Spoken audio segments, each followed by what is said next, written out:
Guys, legit na loan up yung pag-uusapan natin. That's why I'm very excited today. Paborito yung loan up, guys, may update. Up to 10,000 pesos na, guys. Buong matatanggap. And in less than 5 minutes, kaagad yun ang matatanggap sa e-wallet nyo. Hindi na ako magpapaligoy-ligoy pa, guys. In this video, I am going to talk about Bilease na e-wallet top-up feature.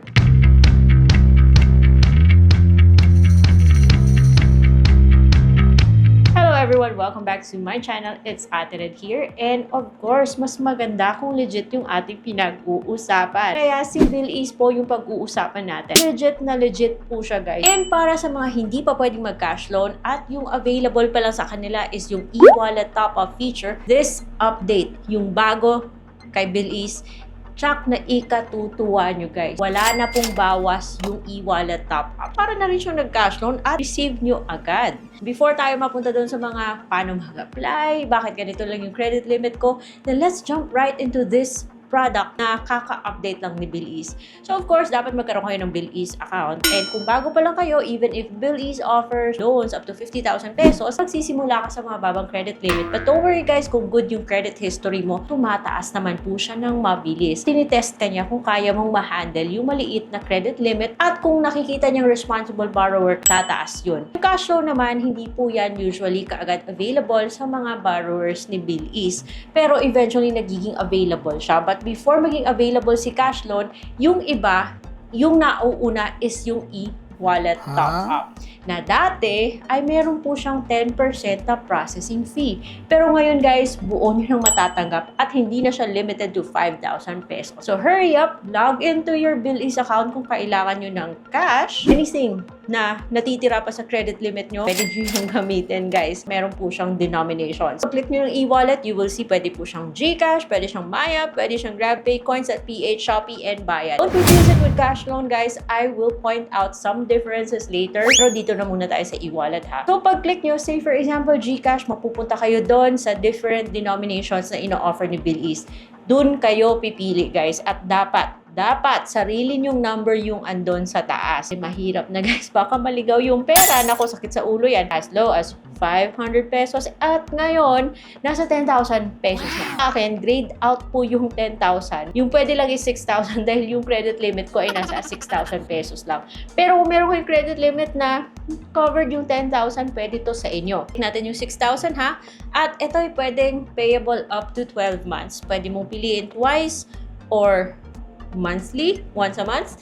At kung magta-twice monthly ka in 3 months, 1,229 po yung babayaran mo. Okay na rin yan, guys, ha? Pwede ka rin mag 12 months. At kung monthly, 789. Even if malaki yung napupunta sa interest dahil mahaba yung term, pero parang nagiging magaan naman siya. Very, very easy na pagplanuhan to sa monthly budget nyo. Buo na po siyang matatanggap. Wala na siyang 10% na processing fee. Dati kasi, ito yung pinaka-difference nila ni cash loan because dati kasi, say for example, sa 5,000 mong kukunin na e-wallet top-up, meron po siyang kaltas na 500. So ngayon, buong-buo na siyang matatanggap. Wala na siyang kaltas na 600, guys. So kung magsha-shopping kayo sa Shopee, kailangan nyo pang top-up sa Shopee wallet nyo, hindi nyo nang gamitin si Bilease. And payable in up to 12 monthly installment, mababa lang po yung interest. So kung buo na yung isipan nyo, i-click nyo yung continue. Pag-click nyo ng continue, ipapa-review ni Bilease sa'yo kung okay na ba yung terms na yan. Mo rin i-check yung disclosure statement, yung promissory note na nasa next page, mag-OTP ka. And sometimes, kailangan ni Bilease mag-selfie. Random lang naman yan, but most of the time, it's just OTP. Kaagad mo siyang matatanggap sa e-wallet nyo. It's good as cash. Nasa inyo yan kung paano yung gamitin. Yung interest ni Bilease is 3.49. Pero syempre, kung kasama yung mga other fees, tatakbo po siya ng 4.something%, pero hindi po siya lalagpas ng 5%. Very, very reasonable. Now, para naman doon sa nagtataka, paano ba mag-apply? Actually, guys, napakadali. Kahit student, pwede. Student, housewife, pwede, guys. Shout out dito sa dalawa nating mga viewers na nag-share na kahit student, kahit housewife, na a-approve. So, anyone po, welcome kay Bilease. Basta 18 to 65 years old and above. Meron kang one valid ID, meron kang proof of billing na hindi kailangan nasa pangalan mo, at meron kang proof of income. Marami kang pagpipilian guys, hindi lang po siya limited sa may payslip. Here are the steps. And of course, nagawan ko na to ng video. Dati kulot pa yung buhok ko, yung step by step na yan. Pero just a quick overview sa paano magkaroon ng account dito kay Bilis. Ang dali-dali po guys. Kailangan nyo lang i-download si Bilis sa iOS or from Google Play Store. Very secure po yung information nyo dito kay Bilis. To get started, just give Bilis your email address and your mobile number, and then mag-a-agree ka dun sa terms and conditions. Recreate ka po ng password. Please be sure to follow these instructions. Instructions is part of the test. Either magpo 4-digit PIN ka, Face ID, or fingerprint.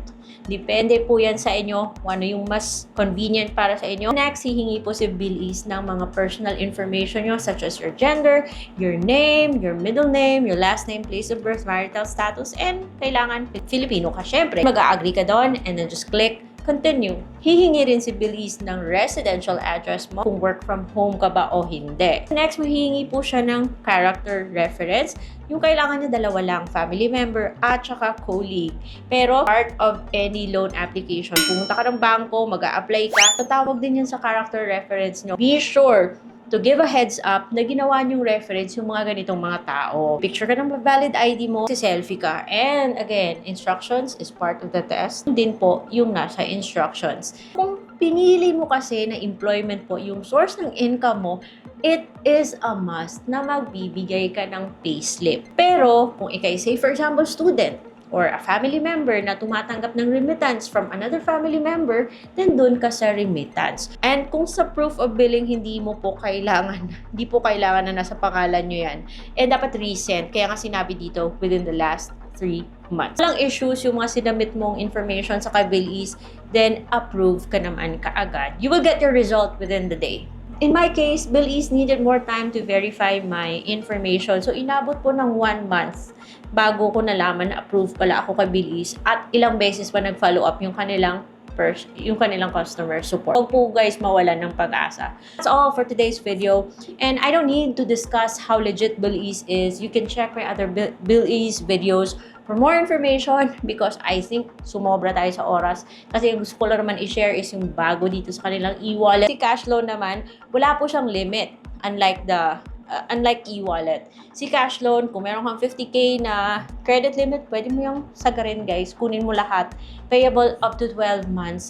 Just make sure na may meet mo yung deadlines or due dates mo. Thank you so much for always watching, and I'm always happy to share about Bilis sa inyo because I've been using Bilis for more than 3 years now, and as always, happy po ako na meron akong Bilis.